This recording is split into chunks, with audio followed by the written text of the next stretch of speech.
Alexis de Tocqueville terhitung sebagai salah satu ilmuwan politik pertama yang membahas demokrasi secara sangat mendalam. Tocqueville datang dari Prancis untuk meneliti sistem demokrasi di Amerika Serikat pada awal dasawarsa 1830-an. Jadi pada saat usia negara Amerika itu baru sekitar 50 tahun. Berbeda dengan Montesquieu yang meneliti sistem di Inggris, meneliti hanya lebih pada formal ketatanegaraan, Alexis de Tocqueville meneliti kehidupan bernegara di Amerika sampai pada dimensi kebudayaan yang sampai mendetail. Penelitian itu kemudian ia tuangkan dalam 2 jilid buku berjudul Demokrasi di Amerika. Buku karya Tocqueville itu sampai hari ini terpandang sebagai salah satu karya klasik mengenai demokrasi. Jadi bukan cuma untuk Amerika, juga bukan hanya untuk Prancis, tapi sekarang sudah digunakan untuk seluruh dunia. Negara-negara banyak bercermin dan meneladani, mengikuti teori-teori di situ. Banyak gagasan penting yang diajukan Alexis de Tocqueville itu, tetapi saya hanya ingin mengangkat beberapa yang paling penting. Pertama, ternyata dilihat oleh Tocqueville itu, sistem demokrasi merangsang tumbuh suburnya banyak organisasi dalam masyarakat itu yang memperjuangkan berbagai isu.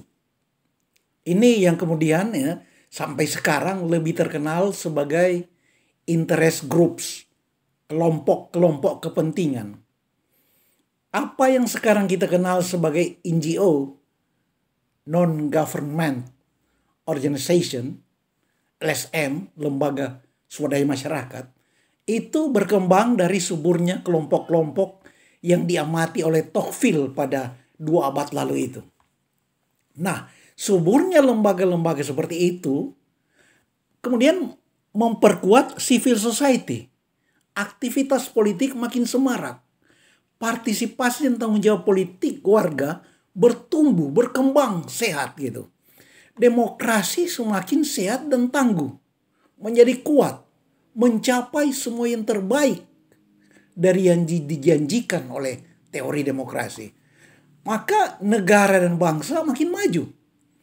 Jadi kalau kita bercermin dari teori Tocqueville untuk kehidupan bangsa kita sendiri, misalnya ketika kita melihat kenyataan dalam perpolitikan warga, ternyata tidak tumbuh subur LSM-LSM yang sehat gitu. Tidak tumbuh subur organisasi-organisasi kecil yang kritis, kuat memperjuangkan isu-isu tertentu secara konsisten gitu. Nah, malah sebaliknya, politik warga sekarang sudah terlalu gampang terbeli, bahkan terbeli terlalu murah. Tuh. Politik warga terlalu gampang dimanipulasi, politik warga terlalu gampang dikooptasi, dikorupsi.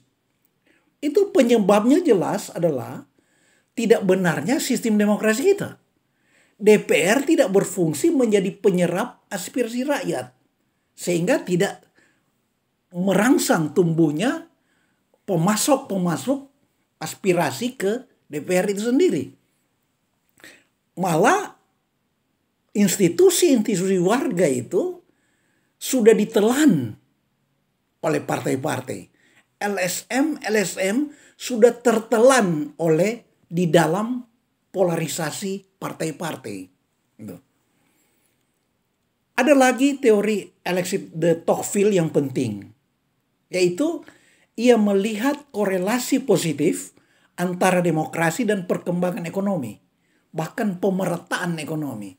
Ini artinya bahwa tidak sepenuhnya benar teori kaum Marxis bahwa demokrasi hanyalah instrumen kapitalisme yang makin memiskinkan rakyat. Gitu. Teori Tocqueville ini kelak di kemudian hari dibuktikan oleh paling sedikit 2 pemenang Nobel, yaitu Amartya Sen dari India dan jauh sebelumnya Gunnar Myrdal dari Swedia. Kedua pemenang Nobel ini, tapi tidak sama-sama, mereka sama meneliti hubungan faktor institusional politik, sosial dan budaya dengan perekonomian di beberapa bangsa Asia. Kita tahu karya Gunnar Myrdal itu yang sangat terkenal, judulnya Asian Drama, drama orang Asia. Nah, tapi, ini, gitu. Di antara semua temuan Alexis de Tocqueville yang lantas dijadikan teori-teori penting itu, yang sangat banyak positif itu, demokrasi melahirkan kondisi-kondisi yang positif, membawa dampak yang terbaik bagi masyarakat. Ada yang sebaliknya negatif, yang oleh Tocqueville itu dibilang sebagai suatu anomali yang luar biasa, gitu.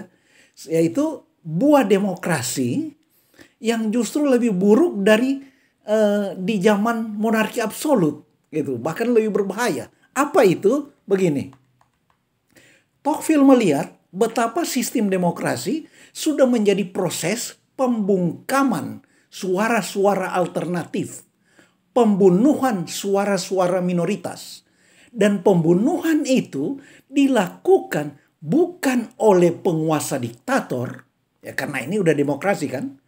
Pembunuhan itu justru dilakukan oleh warga itu sendiri, oleh para intelektual itu sendiri. Itu. Nah, apakah dengan demikian yang dilakukan Tocqueville ini adalah pengamatan rintisan mengenai fenomena pengkhianatan kaum intelektual? Nah, kita lihat dulu lebih jelas penjelasan de Tocqueville itu sendiri. Ya. Katanya, belenggu dan raja-raja kecil di setiap wilayah yang pada zaman dulu oleh para tiran dijadikan sarana yang kasar untuk memberangus orang-orang yang kritis, gitu. Itu kalau dulu. Jadi suara orang-orang kritis itu dibungkam secara kasar dengan belenggu, dalam arti pemanjaraan, bahkan penangkapan, penganiayaan secara keras, bahkan pembunuhan, gitu. Sekarang tidak. Sekarang itu dalam zaman modern kita sekarang, kata Tocqueville, kita membungkam suara kita sendiri. Jadi dengan sistem demokrasi dalam peradaban kita, kita sendiri yang mengembangkan dan memperkuat kekuasaan despotisme itu. Para tiran dan raja-raja zaman dulu melakukan penindasan secara fisik. Tapi dalam republik demokratis kita sekarang ini, penindasan dan pembelengguan melalui pikiran. Dan yang membelenggu pikiran itu adalah kita, para warga sendiri. Bukan penguasa tirani.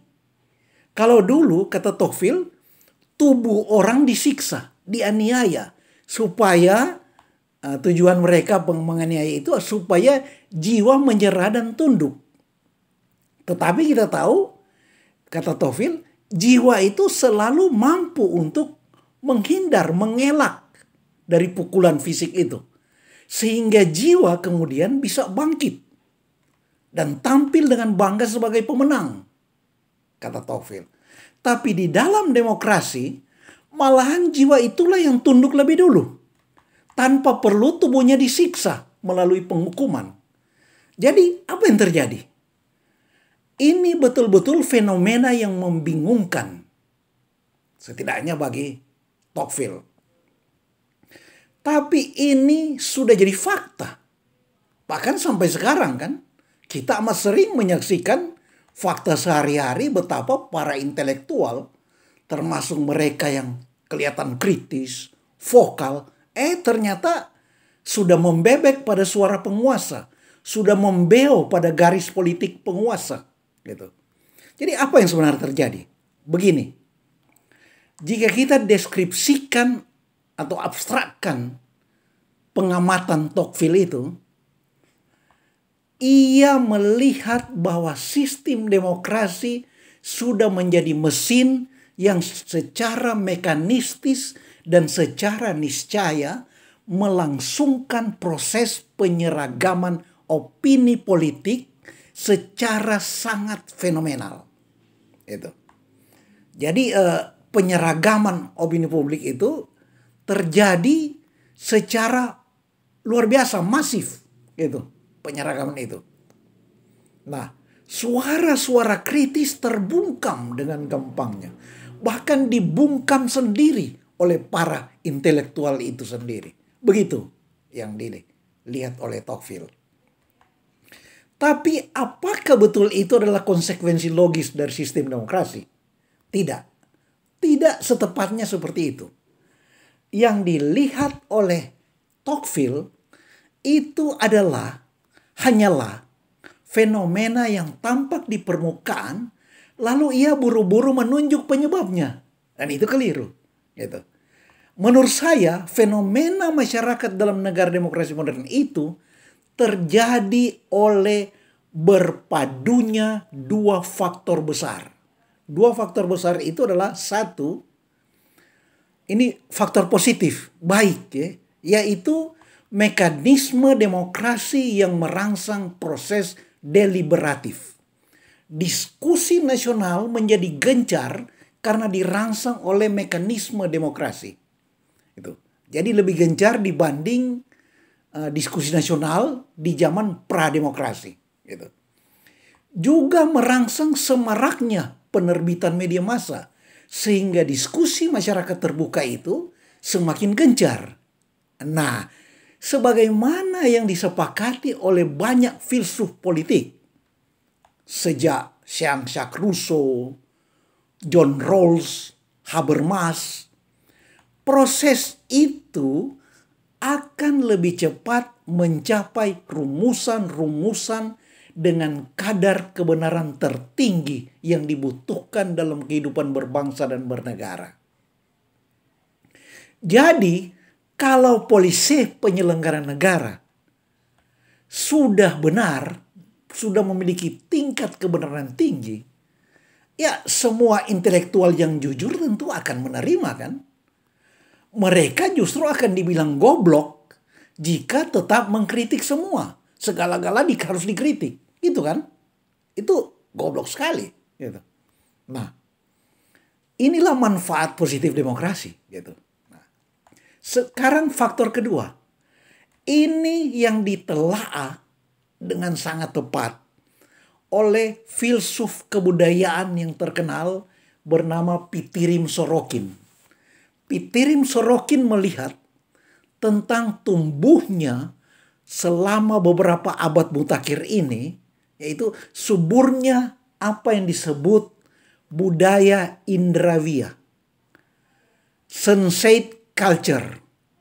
Masyarakat dikuasai oleh sistem nilai yang menilai materi sebagai yang paling utama. Materi di atas segala-galanya. Uang dan lain-lain di atas segala-galanya melampaui nilai apapun. Tak kecuali nilai cinta, nilai rohani, nilai kesenian, nilai kebenaran. Gitu. Jadi para intelektual, cendekiawan, bahkan seniman, kata Sorokin, sudah terbelenggu di dalam budaya itu. Sensate culture, kultur sensasif, materialistis, borjuisme yang tumbuh merata secara global ketika kebudayaan dunia berpusat pada negara-negara industri. Inilah yang sebenarnya dilihat oleh Alexis de Tocqueville, yang kemudian ia bandingkan dengan para cendekiawan di zaman dulu, yaitu para empu, para arifin yang tetap walaupun hidup di dusun, di pedalaman, dengan hidup sederhana, tapi tetap mereka menjadi pusat kebudayaan. Mereka tidak merapat ke pusat kekuasaan. Mereka tidak meninggalkan masyarakat sederhananya di sekitar dia. Tidak merapat ke istana. Tidak merapat ke pusat-pusat kekuasaan karena mereka tetap membentuk pusat-pusat kebudayaan yang memancarkan sinar cemerlangnya masing-masing. Jadi, berpadunya dua faktor yang menjadi sebab-sebab dari anomali yang dilihat oleh Alexis de Tocqueville itu, yang dilihatnya dengan rasa heran, itu anomali itu, udah itulah. Jelas sekali kan?